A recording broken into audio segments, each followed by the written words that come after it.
Thomas and Percy enjoy working in the docks. They like the sea air and the sound of the gulls.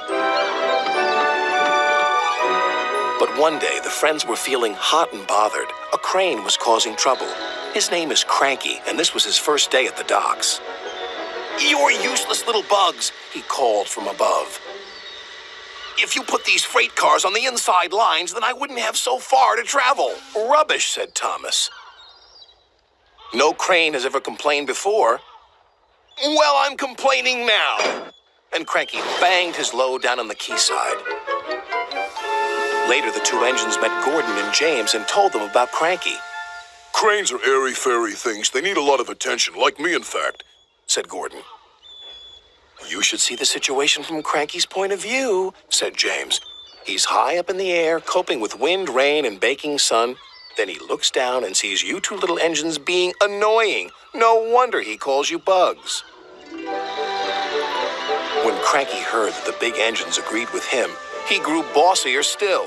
Come on, push those freight cars closer to me." But Percy was too upset to concentrate and pushed the freight cars too far. Poor Percy. Then Cranky played a trick on Thomas. "Push your freight cars onto the outside line. It's easier for me to load up." So Thomas did.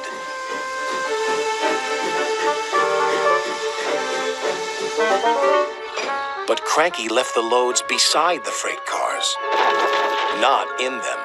"You must have known my arm can't reach you there," complained Cranky. This mix-up caused confusion and delay. Sir Topham Hatt was most upset. "Thomas and Percy, this new crane has an important job to do. I have heard that you have not been helping him today. You will go to your sheds and consider how you will improve yourselves tomorrow."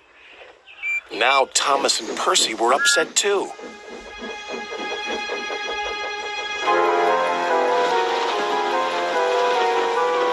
That evening, a big storm raged across the island.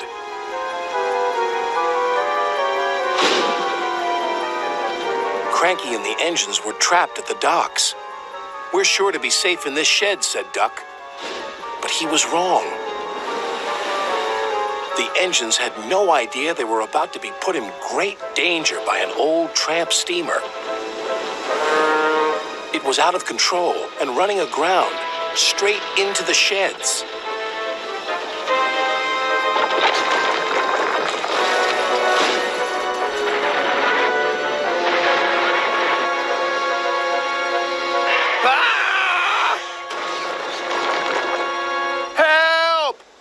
The engines from inside the shed. "I can't!" called Cranky. When the storm was over, Sir Topham Hatt rushed to the scene of destruction. "Thomas and Percy will help you," he called to Cranky. "And then you can help the engines." "Oh, please hurry," cried Cranky, "and tell them I'm sorry I was rude to them." "So it was you," murmured Sir Topham Hatt. "I owe those engines an apology." Thomas and Percy soon came to the rescue. And it wasn't too long before Cranky was upright again and clearing the wreckage.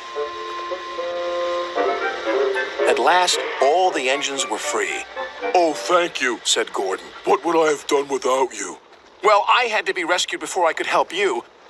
But I never thought it would be by a couple of Cranky was about to say bugs, but he quickly corrected himself. Small engines, thank you. I'll never be rude again. However, you two mites are in my way, so move over." "Pa," said Percy, "he's back to bugging us." "Don't move! You're still attached to Cranky." But it was too late. Cranky still looks down on the two little engines. But ever since that stormy night, he never calls them bugs or mites, because he knows they might bite back.